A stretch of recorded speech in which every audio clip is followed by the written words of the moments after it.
What's up guys, did you just get a new Quake stock or get an MTW with the Quake stock installed on it already? If so, you came to the right place because we're going to take a look at the installation and operation of the MTW Quake stock with Inferno XDS on today's episode of What the Tech. So before we get started, if you already have an MTW that came from the factory with the Quake stock installed, you'll probably want to look down in the chapter titles and jump straight to the section about how to get started with the Quake stock. But for now, we're going to jump right into installation. So to get started, we're just going to go ahead and remove our stock off of the gun and separate the upper and lower receiver just like normal. And this gun has a frac on it, so I'm just going to press in on the button on the back here and guide the airline out and pull the upper off of the lower. Remove our little bridge guy on the front here and our contact yoke. Grab the back of the contact yoke wires here and gently pull those out of the solenoid.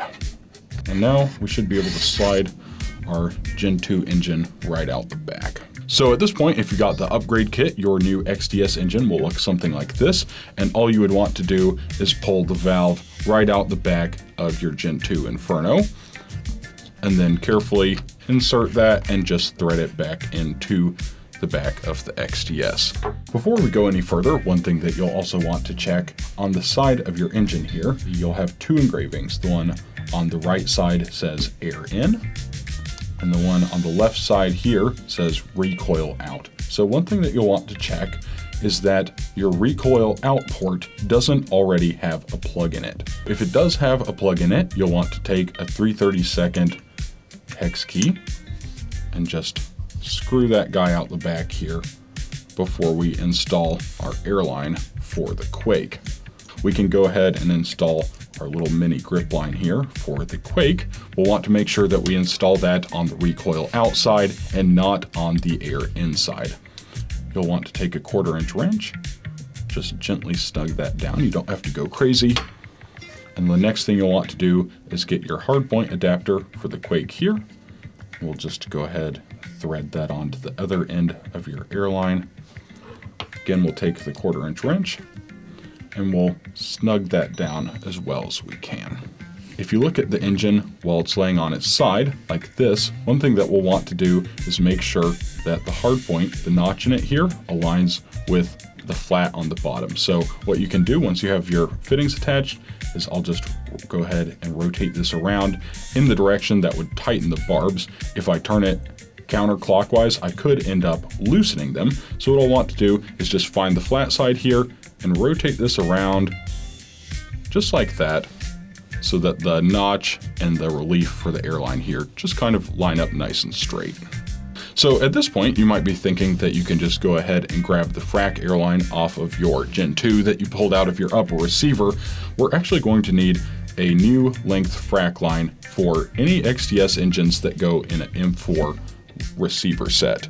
If you're doing this on a 308 style receiver, you can use the old line that you had, but on the M4 style, we're going to have a custom length here that's going to come with the red airline just to distinguish it because it's pretty close to the same length as the old one. But if you use the old one, it's going to be more likely to kink. We're going to just go ahead and snug it down with the 1/4-inch wrench and get it all aligned like so. I'll just take it right on its side, which might be a little bit different than you're used to if you've done this kind of thing before. And I'll just go ahead, reinstall my contact yoke.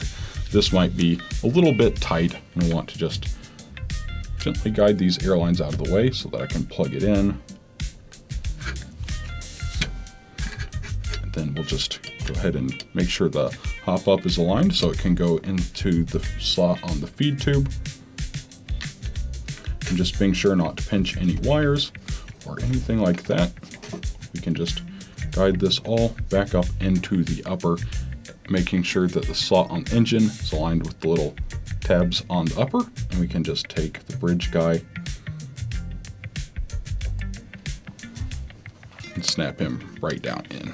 So finally, making sure not to pinch the wires on the contact yoke, I'm just going to guide him right back into the notch on the back of the upper receiver.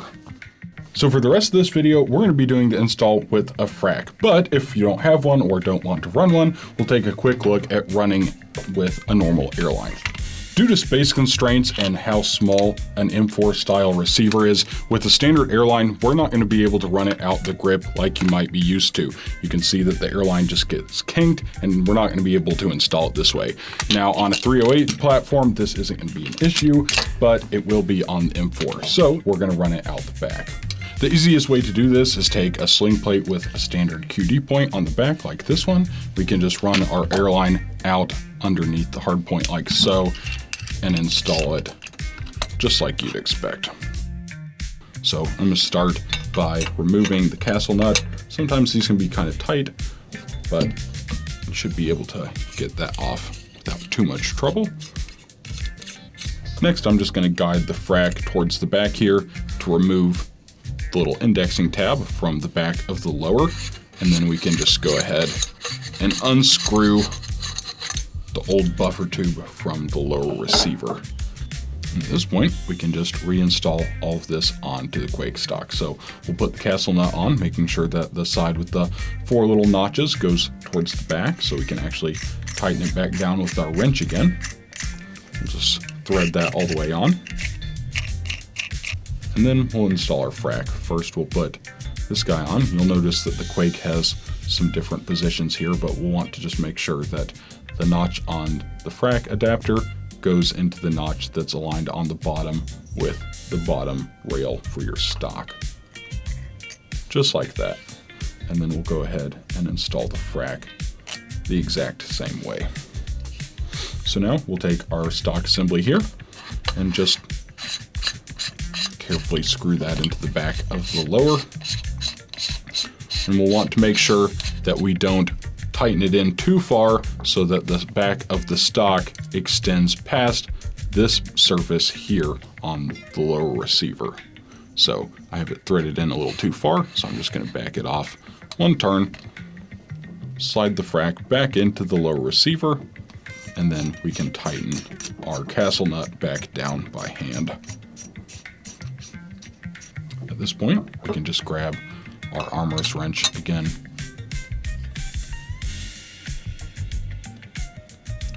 and tighten the castle nut back down. And then we're just going to take the upper. This might be a little bit different than you're used to. We're basically going to install the airline on the frac, just into the little recess right under the buffer tube, and we'll have the receiver at a little bit of an angle. So while I'm doing this, I'm going to want to press down the button on my frac to make sure the airline can actually come through. You'll just want to get your hard point aligned into the hole on the back of the stock there. One thing that you'll want to make sure of at this point, your springs on your trigger board here, you'll want to make sure that you don't catch them with your screws while you're sliding this together. And this is easy to accomplish. We'll just want to make sure that we continue to provide a little bit of clearance here and don't just push it together like this with it flat on top of each other, or you might damage your trigger board, which we definitely don't want. So once we have everything just like this, I'm going to go ahead and pop the upper down onto the lower, and at this point should be able to just install the body pins like you'd expect, and the frac is already snapped into position. And that is a completed installation of the new Quake stock with the XDS engine on an M4 style MTW. So now let's go ahead and take a look at how to get started with this thing. So now we're out here at the shooting tunnel, and we're going to take a quick look at how to get started with your MTW with the recoil stock. So whether you have the battery grip or a standard LiPo or whatever, you'll obviously just want to plug in your electronics, and then you'll want to plug in your air. When it comes to chronoing an MTW with the Quake stock on it, there's going to be some variation in the output velocity of your gun depending on how much pressure you're applying to the stock. Now, we wanted to make sure the system was super safe, so that variation that you'll see when you're playing is going to be less than 0.1 joules, but the most consistent way to chrono your gun is going to be to shoot it through the chronograph without applying any pressure to the stock itself. And obviously, if your velocity is too high or too low, you would just go ahead and set the pressure differently on your regulator like you normally would.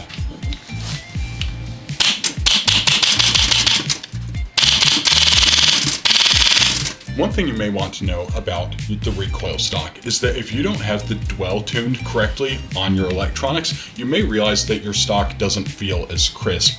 Basically, due to the way the system works, if you have way too much air in here when your dwell's set too high, the stock is not going to be able to cycle all the way backwards and forwards just due to the fact that it can't dump that whole volume of air out of the gun. So when you're setting up your gun, you'll want to just make sure that you have your dwell tuned correctly. If you want to have more information about setting the dwell, you can find a video about that linked down below. One other thing that you may notice is if you're running a very high rate of fire on your electronics, you may run into a similar situation where the stock just doesn't feel as crisp, not quite as nice as it did at a low rate of fire, and this is due to basically the same effect. So if you run into something like that, you may want to bump your rate of fire down just 1 or 2 steps. Let's take a look at some of the features of the XTS as they apply to the Quake stock. So one cool feature about the XTS is that it's compatible with a range of flow reducers. We have a blue one, a green one, and a red one.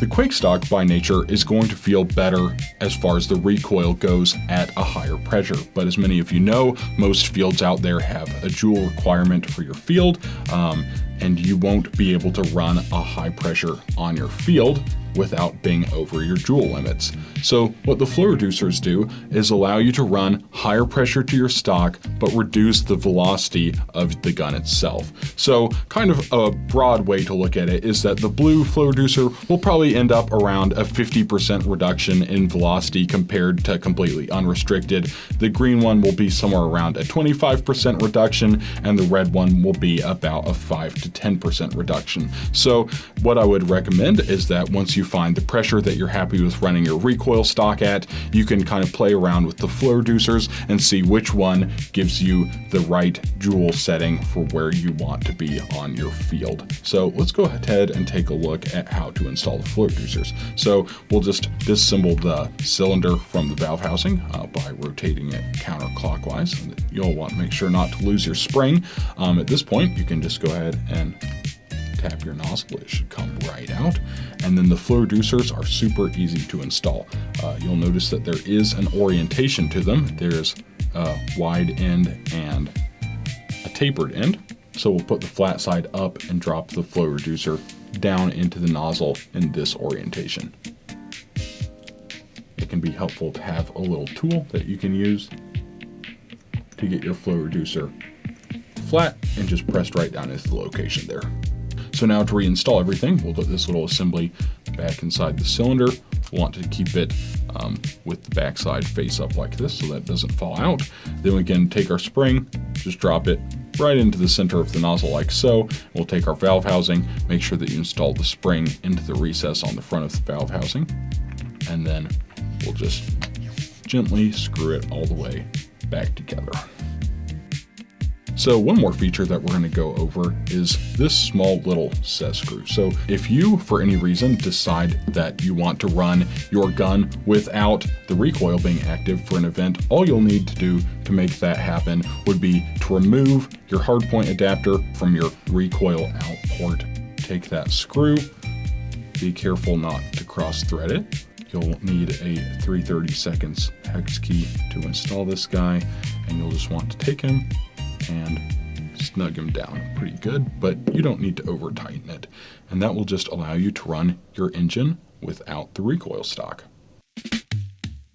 So that was the installation and operation of a Quake on an MTW. I hope you found this video super helpful, guys. If you want to see more content just like this, you can go check out the channel, maybe subscribe while you're there. If you liked what you saw, drop us a comment down below, let us know how we did. And if there's anything we didn't cover here and you have any questions, don't hesitate to start a ticket with the tech department and they will be happy to help. Thanks for watching, guys, and we'll see you out on the field.